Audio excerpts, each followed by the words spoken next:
नमस्कार, live series देख रहे हैं आप। बिहार विधानसभा चुनाव लगातार चल रहा है और इसी में पहले चरण का चुनाव अब खत्म हो गया है। अब सभी दल अपने प्रत्याशियों को, अपने गठबंधन को जिताने के लिए, सरकार बनाने के लिए जी तोड़ मेहनत कर रहे हैं। लेकिन जब बिहार की राजनीति की चर्चा हो और ऐसे में जीतन राम मांझी जी की चर्चा ना हो तो फिर कैसे होगा। जीतन राम मांझी जी किन परिस्थिति में मुख्यमंत्री बने, मुख्यमंत्री बनने के बाद अलग पार्टी से अलग हुए, राजनीतिक दल बनाई और हिंदुस्तानी अवाम मोर्चा पार्टी बना करके राजनीति में सक्रिय भूमिका निभा रहे हैं। अलग अलग गठबंधन में रहे, लेकिन जीतन राम मांझी अब बिहार की राजनीति में एक ऐसे स्तंभ हो गए हैं जिनसे आप पीछा नहीं छुड़ा सकते। जब भी बात राजनीति की होगी, राजनीतिक गलियारों में चर्चा होगी, जीतन राम मांझी जी की जरूर होगी।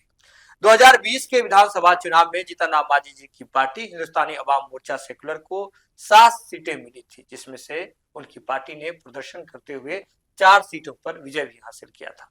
इस बार फिर से दूसरे चरण में जीतन राम मांझी जी की पार्टी को जितनी सीटें मिली है उस पर चुनाव होना है। तो हमारे साथ बातचीत के लिए आज स्टूडियो में मौजूद हैं बिहार के जाने माने राजनीतिक विशेषज्ञ, लाइव सीरीज के संपादक ज्ञानेश्वर वात्स्यायन सर और रवि उपाध्याय सर, जो कि वरिष्ठ पत्रकार हैं बिहार के जाने माने। तो उनसे ही बातचीत करेंगे। सर, जीतन राम मांझी जी को इस बार 6 सीटें मिली है एनडीए में, क्या लग रहा है, कैसा माहौल लग रहा है?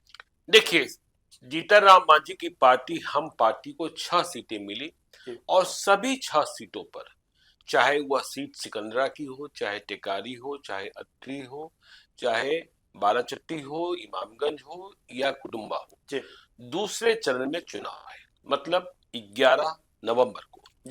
अब देखिए, जीतन राम मांझी के सुख दुख को, आपने कहा ना कि बिहार की राजनीति की जब चर्चा होगी तो जीतन राम मांझी का जिक्र आएगा। बिल्कुल। जीतन राम मांझी दलित राजनीति के बड़े हस्ताक्षर हैं और देखिए वह अपनी तुलना किससे करते हैं? रामविलास पासवान और लोजपा से। मैंने कहा सुख और दुख। देखिए, रामविलास पासवान की राष्ट्रीय पहचान रही, बिल्कुल, दलितों के सबसे बड़े नेता जगजीवन राम के बाद भीमराव अंबेडकर, जगजीवन राम, रामविलास पासवान, उनकी चर्चा होती रही। लेकिन वह बिहार के मुख्यमंत्री नहीं बने, केंद्र में मंत्री लगातार रहे, लेकिन जीतन राम मांझी बिहार के मुख्यमंत्री बन गए और फिर उन्होंने हिंदुस्तानी अवाम मोर्चा बनाई। ठीक है, फिर कैसे इधर से उधर, उधर से इधर, कैसे दोस्ती, कैसे दुश्मनी, यह सब आपने देखा है। जीतन राम मांझी का सुख है कि वह मुख्यमंत्री बने, जीतन राम मांझी का सुख है कि वह आज केंद्रीय मंत्री हैं, लेकिन जीतन राम मांझी का दुख ये है कि उन्हें लड़ने को मात्र 6 सीटें मिली और लोजपा को 29 सीटें मिल गई। आपने कहा 2020 में 7 सीटें मिली थी, 4 पर जीते थे। लोजपा 2020 में नरेंद्र मोदी का हनुमान बनकर लड़ी थी, 1 सीट जीती थी। तो यह दुख है, ठीक है ना। अब देखिए, आप हम पार्टी के ऑर्गेनाइजेशनल स्ट्रक्चर को समझिए। यह पार्टी जो है विशेष तौर पर पिता पुत्र बहू और समधन की पार्टी है, ठीक है। 4 तो यही जीते हुए हैं, 6 जो 4 जीते हैं। अब समझिए 6 पर चुनाव लड़ रहे हैं। तो क्या मैंने ठीक कहा ना? जीतन राम मांझी भी जीते हुए हैं और दीपा मांझी भी जीती हुई हैं, उधर संतोष सुमन मंत्री बने हुए हैं, समधन ज्योति मांझी नाम है ना, ज्योति मांझी भी जीती हुई है। अब दूसरे विधायक, देखिए हमने कहा जीतन राम मांझी सांसद हैं, मंत्री हैं और संतोष सुमन विधान पार्षद हैं। तो दूसरे जो है वह प्रफुल्ल मांझी है और अनिल कुमार। तो अब समझिए कि 7 सीटें और 6 सीटें हम कर रहे थे ऑर्गेनाइजेशनल स्ट्रक्चर में, पिता पुत्र और मांझी और बहू, ठीक है। तो पिता पुत्र आरजेडी में भी है, ठीक है। सुप्रीमो कौन है? पिता लालू यादव जी, बिल्कुल। लेकिन बॉस कौन है आज की तारीख में? तेजस्वी यादव। हाँ, तो यहां भी क्या है कि सुप्रीमो सर्वे सर्वा जीतन राम मांझी ही है और वह इनएक्टिव भी है, एक्टिव भी है। और राष्ट्रीय अध्यक्ष कौन है? संतोष सुमन है, ठीक है ना। तो अब जब राष्ट्रीय अध्यक्ष संतोष सुमन है और पिता जीतन राम मांझी है, बहुत सारी जगह या बहुत सारे बिंदु ऐसे होते हैं जहां पिता पुत्र दोनों में मतभेद होता है, ठीक है ना। यहाँ दो तीन चेहरे तो ऐसे हैं जिन्हें लेकर पिता पुत्र में बहुत ज्यादा अंतर है। जी। पन्ना, पन्ना, पन्ना क्या है यह सबको पता है। बिल्कुल। खैर चलिए, तो अब आपने कहा 6 विधानसभा क्षेत्र, चलिए सीटों पर ही बात, या फिर हम पार्टी के बारे में रवि सर जो कहना चाहें। रवि सर, हम आपसे भी जानना चाहेंगे कि हम पार्टी की सर ने ऑर्गेनाइजेशनल स्ट्रक्चर के बारे में बात कर दी। इस बार बिहार विधानसभा चुनाव में जिस तरह से सीटों को लेकर के हिंदुस्तानी अवाम पार्टी के जो प्रमुख हैं वह सोशल मीडिया पर लिख रहे थे, शायराना अंदाज में लिख रहे थे, कवि बन करके लिख रहे थे, और उसके बाद अभी वर्तमान में और ग्राउंड पर, ऑन ग्राउंड पर क्या दिख रहा है इस बार? नहीं, देखिए, सबसे बड़ी बात है कि आप जीतन राम मांझी कहाँ से जीत के आते हैं? गया सुरक्षित से जीत के आते हैं, लोकसभा के सांसद हैं, और वो कहते भी है, जब स्ट्राइक रेट की बात जब चिराग पासवान की जब कहा करते थे तो बोलते हैं कि हमारा भी एक सीट है लेकिन 100% मेरा भी स्ट्राइक रेट है। हाँ, तो ये ठीक है, 2020 को हम लोग छोड़ दें जी। अब देखिए, सबसे बड़ी बात है कि उनको जो सीट का एलोकेशन हुआ है, जो सीट अलॉट हुआ है एनडीए से, वह उनको 6 सीट मिली है। हाँ। 6 सीट में 4 सीट रिजर्व सीट है, सुरक्षित सीट। जी, जी। इसको समझने वाली बात है। और उसके बाद से उनके जो गया जो लोकसभा क्षेत्र है उसमें कितना सीट है विधानसभा का? 6। 6 में उनको 4 सीट दिया गया। हाँ। गया से। तो इसको आप बाइफरकेट करके फिर उसके बाद हम लोग तो बाद में डेटा है ही है कि कैसे कैसे इमामगंज में कौन है, दीपा कुमारी मांझी कौन है। नहीं, गया लोकसभा, गया जिले की जो सीटें हैं उसमें अत्तरी जहानाबाद लोकसभा की सीट है। इस बात का ध्यान रखना होगा कि अत्तरी जो है वह जहानाबाद का। जी। तो अब हम अलग अलग सीटों के हिसाब से बात करते हैं। तो सर, हम सबसे पहले आपसे ये जानना चाहेंगे कि जिस तरह से गया में जो इमामगंज का सीट है वहाँ किस तरह की लड़ाई है? देखिए, इमामगंज की बात करें इसके पहले उस दर्द को भी समझ लीजिए कि 7 से 6 कैसे हो गए। हाँ। पहले तो जब सीट शेयरिंग का फार्मूला आया उसमें 7 सीटें की बात हुई, 7 सीटों की बात हुई, लेकिन उपेंद्र कुशवाहा अड़ गए कि हम जीतन राम मांझी से कम नहीं होंगे। तो फिर घट गई। और सीट कौन सी घटी? कसबा की सीट। और मखदूमपुर इन्होंने छोड़ा, अत्तरी इन्होंने लिया। अत्तरी इन्होंने इसलिए लिया क्योंकि ये अत्तरी के मतदाता हैं विधानसभा क्षेत्र के।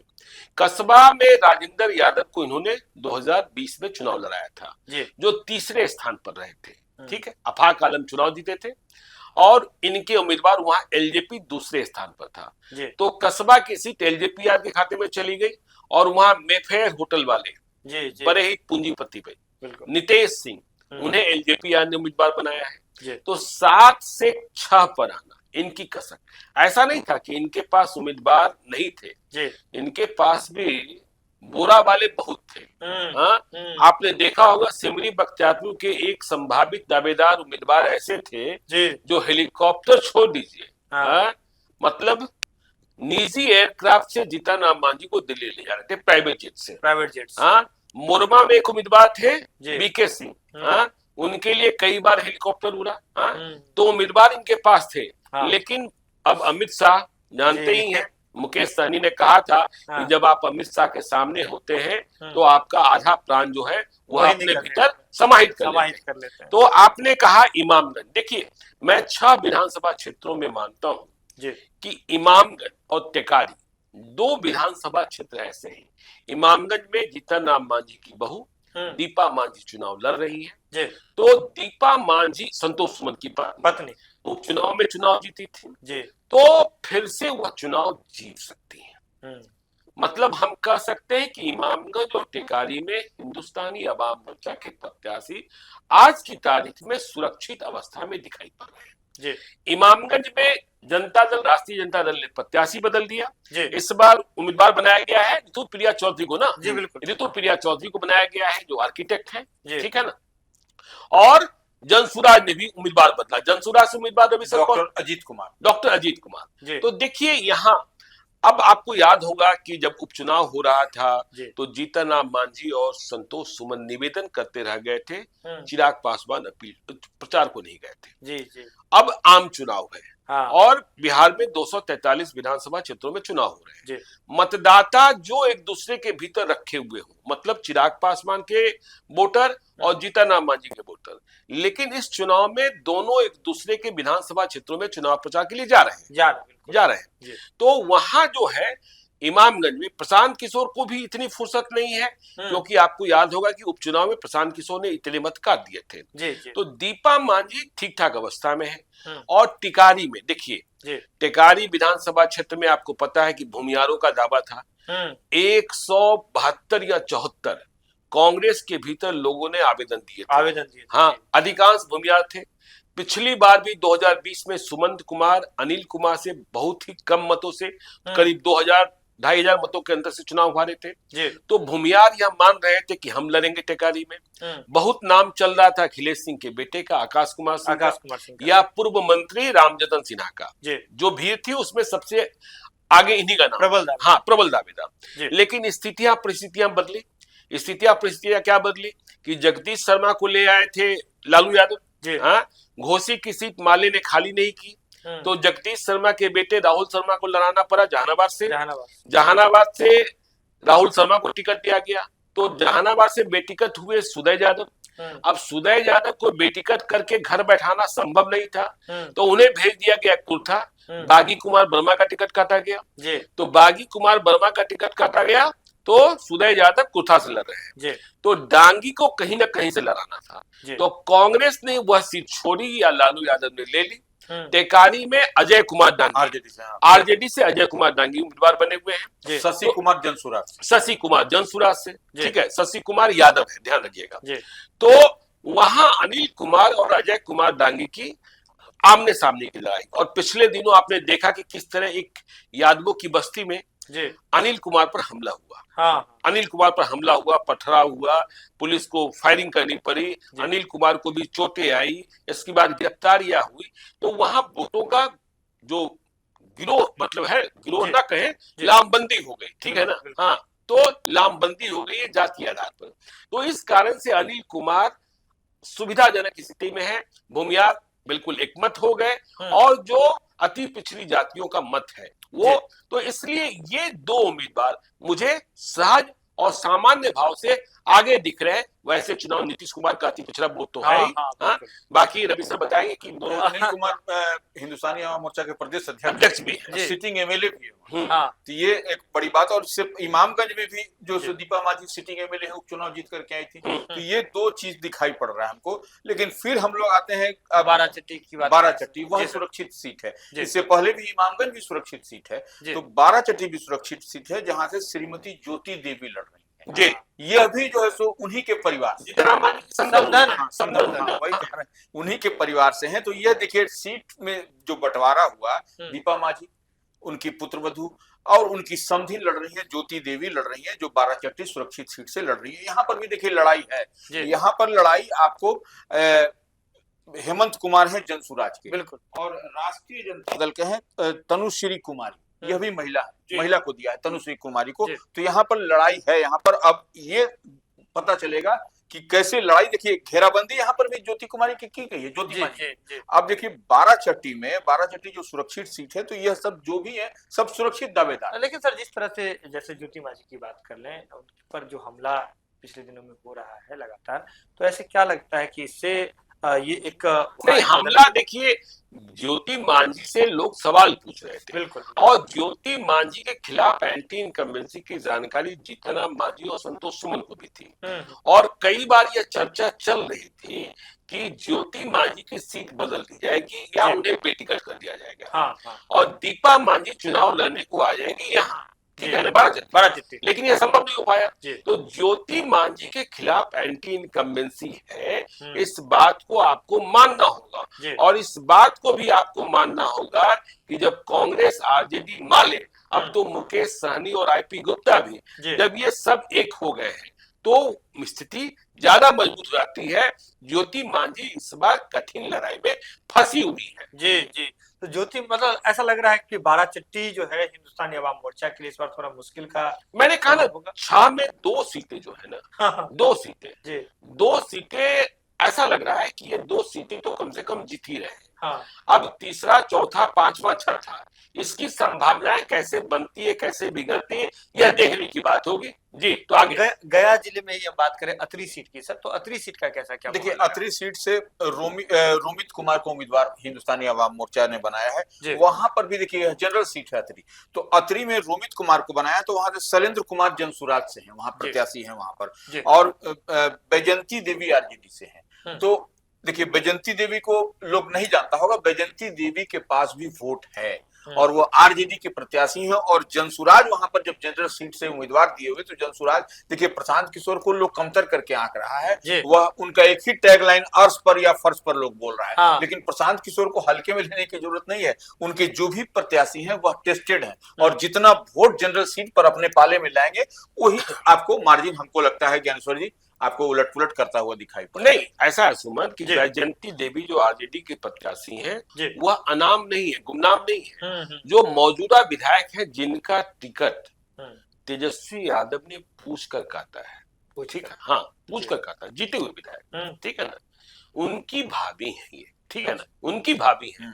जो मौजूदा विधायक जिनका टिकट काटा गया, वह कानूनी मुकदमे में फंसे हैं और उसमें फैसला आना है, तो इस बात की उम्मीद थी कि कहीं सजा याफ्ता न हो जाए, इसलिए, क्योंकि राजेंद्र यादव की फैमिली तो और केस मुकदमे, ठीक है, तो उनसे पूछकर 2 बजे रात को यह फैसला हुआ कि भाभी को चुनाव लड़ा देना है। और रोमित कुमार जो है, आपको जानकर आश्चर्य होगा कि यह अनिल कुमार जो टेकारी से चुनाव लड़ रहे हैं, हम पार्टी के प्रदेश अध्यक्ष, उनके भतीजे हैं, बड़े भाई, हाँ, बड़े भाई के। देखिए, अब इस बार 3 लोग चुनाव लड़ रहे हैं। अरुण कुमार के बेटे ऋतुराज लड़ रहे हैं जेडीयू से घोसी में, अनिल कुमार स्वयं लड़ रहे हैं टेकारी से, और अरविंद कुमार के बेटे रोमित कुमार लड़ रहे हैं आपको अतरी से। और अतरी में टिकट को लेकर जो हमने कहा ना कि पिता पुत्र में बहुत अंतर होता है, अतरी में जीतन राम मांझी रोमित कुमार को टिकट देना चाहते थे, रोमित कुमार को टिकट दे दिया। संतोष सुमन रोमित कुमार के पक्ष में नहीं थे, संतोष सुमन श्याम सुंदर सरन को चुनाव लड़ाना चाहते थे, ठीक है, श्याम सुंदर सरन को चुनाव नहीं लड़ाया गया। और आपको जानकर आश्चर्य होगा, हमने कहा आपको कि जीतन राम मांझी वोटर है। अब देखिए, संतोष सुमन कितने दुखी हैं, कितने प्रसन्न हैं, मुझे नहीं पता। अब चुनाव प्रचार में 2 दिन बचे हैं, 48 घंटे से भी कम बचे हैं। संतोष सुमन जो पार्टी के राष्ट्रीय अध्यक्ष हैं, एक दिन भी चुनाव प्रचार को अतरी नहीं गए, अतरी नहीं गए हैं। और वहां जो पिता के समर्थक हम पार्टी के कार्यकर्ता हैं, हाँ, वह रोमित कुमार के लिए लगे हुए हैं, और जो पुत्र के समर्थक हम पार्टी के कार्यकर्ता हैं, वह उदासीन है, या हम पार्टी के दूसरे उम्मीदवारों की जीत सुनिश्चित कराने के लिए दूसरे विधानसभा क्षेत्रों में पहुंचे हुए हैं। मतलब अतरी में डिवीजन है पिता पुत्र का, ठीक है ना। और इस बात को भी आपको समझना होगा कि रोमित कुमार के टिकट की बहुत सारी कहानियां हैं, लेकिन उन कहानी जो उसका आधार है, वहां भी बहुत सारी चर्चाएं, वहां भी बहुत सारी चर्चाएं। देखिए, रोज खबरें आ रही है कि कार्यालय में किसी न किसी बात को लेकर हंगामा हो रहा है, कोई गाड़ी वाले को पैसा नहीं मिल रहा है, किसी को नहीं मिल रहा है, और व्यवहार को भी लेकर। देखिए, अब मुझे ये हम पार्टी के नेताओं ने ही बताया कि रोमित कुमार जो अतरी के लिए नए हैं, ठीक है ना, उन्होंने बगैर चुनाव, अभी चुनाव संपन्न हुआ नहीं है, उनका व्यवहार विधायक से ज्यादा अरियल हो गया। जीतन राम मांझी ने उन्हें अपना सांसद प्रतिनिधि भी बना रखा है, ठीक है ना, सांसद प्रतिनिधि भी बना रखा है, लेकिन जब कोई उनके पास पैरवी के लिए जाता है, तो वह उसमें किंतु परंतु निकाल देते हैं कि भाई इसमें ये है, हम नहीं कर सकते हैं, अरे हम पुलिस वाले को फोन करेंगे तो पुलिस वाला, क्योंकि उनके पिता स्कूल चलाते हैं। तो ये सारी स्थिति परिस्थिति, ठीक है ना, वहां विषम परिस्थिति हो गई है। और आपको ध्यान रखना होगा कि 2020 में वहां मनोरमा देवी चुनाव लड़ी थी, जो हार गई थी, अब बेलागंज की विधायक हो गई है, फिर से बेलागंज में चुनाव लड़ रही है। तो वहां रोमित आए हम पार्टी से, और वहां पिछली बार 60,000 मतों के अंतर से, लेकिन पिछली बार एलजेपी के उम्मीदवार ने भी और आरएलएसपी के उम्मीदवार ने भी वहां मत हासिल कर लिया था। तो आप यह मान लीजिए कि एलजेपी के वोटर यदि रोमित को वोट कर देते हैं तो रास्ता आसान हो सकता है जी, लेकिन मांझी बनाम पासवान ये तो है। हाँ, ये तो है जी। ग्राउंड जीरो पर भी दिख रहा है, बिल्कुल बिल्कुल हाँ ग्राउंड जीरो पर भी दिख रहा है। तो रोमित की राह बहुत कठिन है, उन्हें 48 घंटा से भी कम चुनाव प्रचार में वक्त बचा है। अपना व्यवहार, अपना प्रबंधन और संतोष सुमन को मनाना, क्योंकि जीतन राम मांझी की उम्र हो चुकी है। पार्टी के भविष्य, राजद के भविष्य अब लालू यादव नहीं है, तेजस्वी यादव है। जी, हम पार्टी के भविष्य अब जीतन राम मांझी नहीं, संतोष सुमन है, ठीक है ना। बिहार सरकार में किसी काम की जरूरत होगी तो संतोष सुमन करेंगे, ठीक है ना। और रोमित कुमार को भी बिहार विधानसभा का चुनाव लड़ रहे हैं, हाँ नवादा का चुनाव नहीं लड़ रहे हैं लोकसभा का, तो यही स्थिति है। तो अब बात कर लेते हैं सर, जमुई के सिकंदरा की बात कर लेते हैं। सिकंदरा भी तो रिजर्व सीट है, तो वहाँ किस तरह की परिस्थिति? देखिए, सिकंदरा में बहुत घनघोर लड़ाई है वहां पर भी। हाँ, हम जो वहां देख रहे हैं, प्रफुल्ल कुमार माझी सिटिंग एमएलए हैं, उसे कहीं कोई दिक्कत नहीं है और कहीं ना कहीं इनके परिवार से ही कनेक्टेड हैं वो, नंबर एक। लेकिन उदय नारायण चौधरी वहां पर राष्ट्रीय जनता दल के प्रत्याशी हैं, यह एक बड़ी बात है। और वहां से लोकसभा का चुनाव भी उदय नारायण चौधरी पहले लड़े, भले वो हार गए, लेकिन वहां तो उनकी पहचान है वहां। और उसके बाद से जन सुराज ने भी वहां पर दिया है सुभाष चंद्र बोस को। ये नाम एक, हाँ नाम है, एक है सुभाष चंद्र बोस। अब कौन सुभाष चंद्र बोस हैं, आजादी के पहले वाले सुभाष चंद्र बोस की, ये अब देखने वाली बात है ग्राउंड जीरो पर। लेकिन यह जो लड़ाई जो है सो आपको प्रफुल्ल कुमार माझी का, आपको सिकंदरा में जो सुरक्षित सीट है उसमें उदय नारायण चौधरी और उनके बीच में होता हुआ दिखाई पड़ रहा है अभी तक। तो सर आपसे जानना चाहेंगे। नहीं सुमन जी, ऐसा है, रवि सर एक नाम भूल गए। सिकंदरा ऐसी सीट है जहां महागठबंधन में आपसी में फाइट है, फ्रेंडली फाइट है। वहां विनोद चौधरी कांग्रेस के भी उम्मीदवार हैं और विनोद चौधरी को पहले कांग्रेस ने टिकट दिया। बंटी चौधरी का टिकट कटा। बंटी चौधरी 2015 में जीते थे, 2020 में लड़े थे, हारे थे। तो वहां विनोद चौधरी कौन है? उनके भाई आईपीएस ए.के. अम्बेडकर, अब तो शायद रिटायर कर गए हैं। और विनोद चौधरी वे हैं जिन्होंने जगलाल चौधरी का कार्यक्रम पटना में कराया और जिसमें राहुल गांधी शामिल होने को आए थे। और विनोद चौधरी के टिकट पर मुहर सीधे राहुल गांधी के यहाँ से लगी थी, ठीक है। तो विनोद चौधरी और उदय नारायण चौधरी। और देखिए, प्रफुल्ल माझी के बारे में जो मेरी जानकारी है, वो रिश्तेदार सीधे तौर पर नहीं है। अब कद्दू के लत्तर में कहीं होगा तो मुझे नहीं पता, ठीक है ना, कद्दू के लत्तर में होंगे। तो देखिए, जो प्रफुल्ल माझी है, प्रफुल्ल माझी के बारे में शिकायत थी कि वह क्षेत्र में कम आते जाते हैं। कुछ और भी शिकायतें थी। कहा जाता है कि संतोष माझी उनका टिकट काटना चाहते थे, प्रफुल्ल माझी का वहां दूसरे कार्यकर्ता को देना चाहते थे, स्थानीय कार्यकर्ता को देना चाहते थे। लेकिन जीतन राम मांझी ने ऐसी भूमिका बनाई, आपको याद होगा कि जब सीटों को लेकर यह विवाद उठा कि सिकंदरा अरुण भारती चुनाव लड़ेंगे ताकि भविष्य में डिप्टी सीएम बन सके, तो जीतन राम मांझी ने कहा कि मैं उस प्रफुल्ल माझी का टिकट कैसे काट सकता हूं या सिकंदरा की सीट कैसे छोड़ सकता हूं। जब बिहार में एनडीए की सरकार बन रही थी तो इसी प्रफुल्ल माझी को 6 करोड़ रुपए का ऑफर महागठबंधन की सरकार बनाने के लिए दिया गया था। तो प्रफुल्ल माझी उदासीन, प्रफुल्ल माझी को लेकर लोग की थोड़ी नाराजगी। लेकिन एक अच्छी बात यह है कि सलभ मणि त्रिपाठी, देखिए बीजेपी सहयोगी दलों की सीटों पर भी कोऑर्डिनेशन का काम कर रही है। बिल्कुल। सलभ मणि त्रिपाठी उत्तर प्रदेश के भाजपा के विधायक हैं, योगी आदित्यनाथ के बेहद करीबी हैं, पुराने पत्रकार हैं, हमारे साथ भी उन्होंने काम किया है। जब मैं दैनिक जागरण में था और दैनिक जागरण ने टीवी की दुनिया में प्रवेश किया था, चैनल 7 की शुरुआत हुई थी, ठीक है ना, तब सलभ मणि त्रिपाठी बिहार ब्यूरो हेड होकर आए थे और जहानाबाद जेल ब्रेक को कवर करने मैं और सलभ मणि त्रिपाठी साथ हम लोग दोनों जा रहे थे और रास्ते भर हम लोग जय हनुमान ज्ञान सागर जय कपिल लोग उजागर करते हुए ताकि सुरक्षित पहुंचे और सुरक्षित कवर सके। तो सलभ मणि त्रिपाठी को वहां लगाया गया है, ठीक है। सुभाष चंद्र बोस के बारे में जो रवि सर ने कहा, सुभाष चंद्र बोस मूल रूप से चिराग पासवान के आदमी है, लेकिन चिराग पासवान ने इनको कच्चा दिया है, ठीक है ना। और यह 2020 का चुनाव भी लड़े थे और इन्हें करीब 15,000 मत आ गए थे निर्दलीय। तो इस बार यह जनसुराज के हैं। तो वहां जो विनोद चौधरी, उदय नारायण चौधरी और सुभाष चंद्र बोस। अब इन तीनों की लड़ाई का यदि फायदा मिल जाता है, बंटी चौधरी का नाराज होना, उदासीन होना, और तो इसका फायदा मिल जाता है, तो ध्यान रखना होगा कि फायदा मिल जाएगा, चुनाव में जीत हासिल हो जाएगी, ठीक है ना।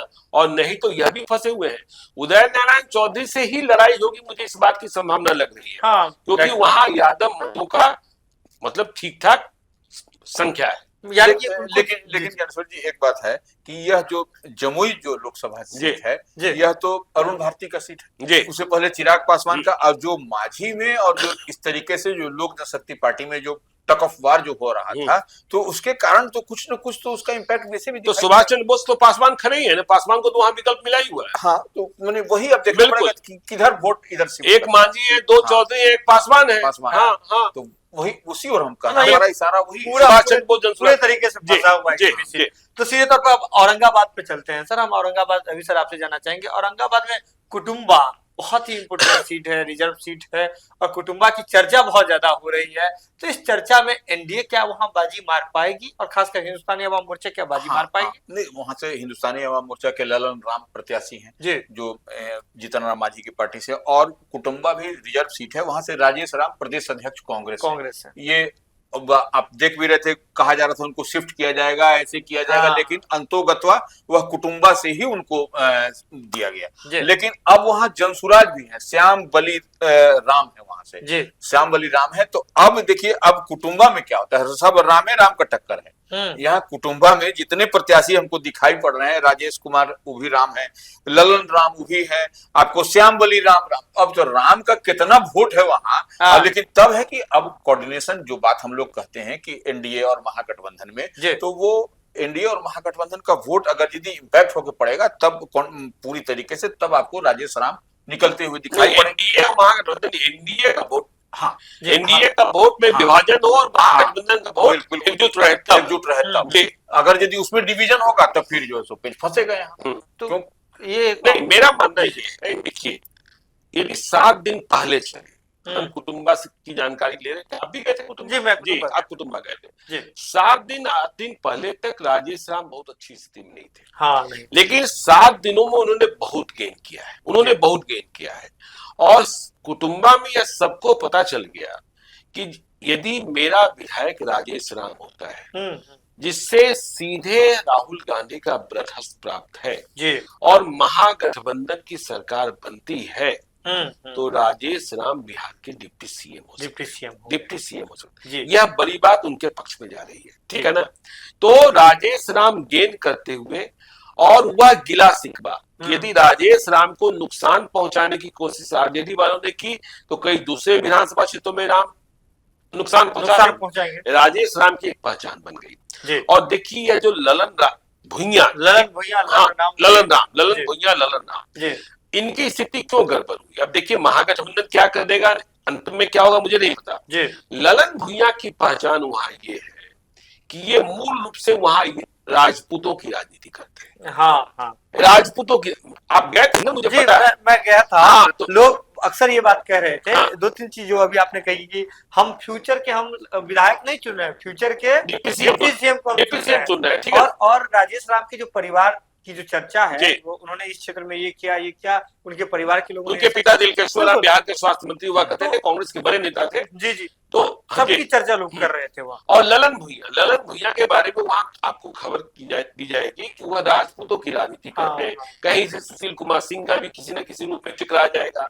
तो वहाँ देखिए, राजपूत बनाम जो दलित है, कई नरसंहार हुए औरंगाबाद जिले में, आपको याद रखना होगा। तो इसलिए आप कुटुंबा की सीट भी हम पार्टी की फंसी हुई, जब 9 तारीख को चुनाव प्रचार खत्म होगा, 11 तारीख को वोटिंग होगी, तब मालूम होगा कि वहां राजेश राम आगे कि ललन भुइयां आगे। तो सीधे तौर पर अभी आपने सुना कि किस तरह से जो जीतन राम मांझी जी की जो पार्टी है, हिंदुस्तानी अवाम मोर्चा, उन्हें जो 6 सीट इस बार मिली हुई है, तो उसकी क्या स्थिति है, वर्तमान में क्या स्थिति लग रही है, और आने वाले समय में लेकिन क्या कुछ होगा, ये सीधे तौर पर देखिए कि जनता के मतों पर जो है वह सब कुछ निर्भर करता है, लोकतंत्र है, तो सभी प्रत्याशी की किस्मत जो है वह कैद होने वाली है ईवीएम में। लेकिन जो तैयारी है, जो समीकरण है, उसके अनुरूप लाइव सिटीज की टीम आपको वरिष्ठ पत्रकारों के साथ आपको दिखा रही थी कि क्या कुछ समीकरण बन रहे हैं और क्या कुछ हो सकता है, और इस पार्टी का यानी कि जीतन राम मांझी जी की पार्टी हिंदुस्तानी अवाम मोर्चा सेक्युलर का भविष्य इस बार क्या कुछ हो सकता है, क्या रंग दिखा सकती है ये पार्टी। तो आपने देखा, और आप ऐसे ही जुड़े रहे लाइव सिटीज के साथ, क्योंकि लाइव सिटीज पर खबरों का सिलसिला लगातार जारी है। अगर आपने अभी तक हमारे चैनल को सब्सक्राइब नहीं किया तो सब्सक्राइब कर ले, अगर फेसबुक पर देख रहे हैं तो फॉलो कर ले। धन्यवाद।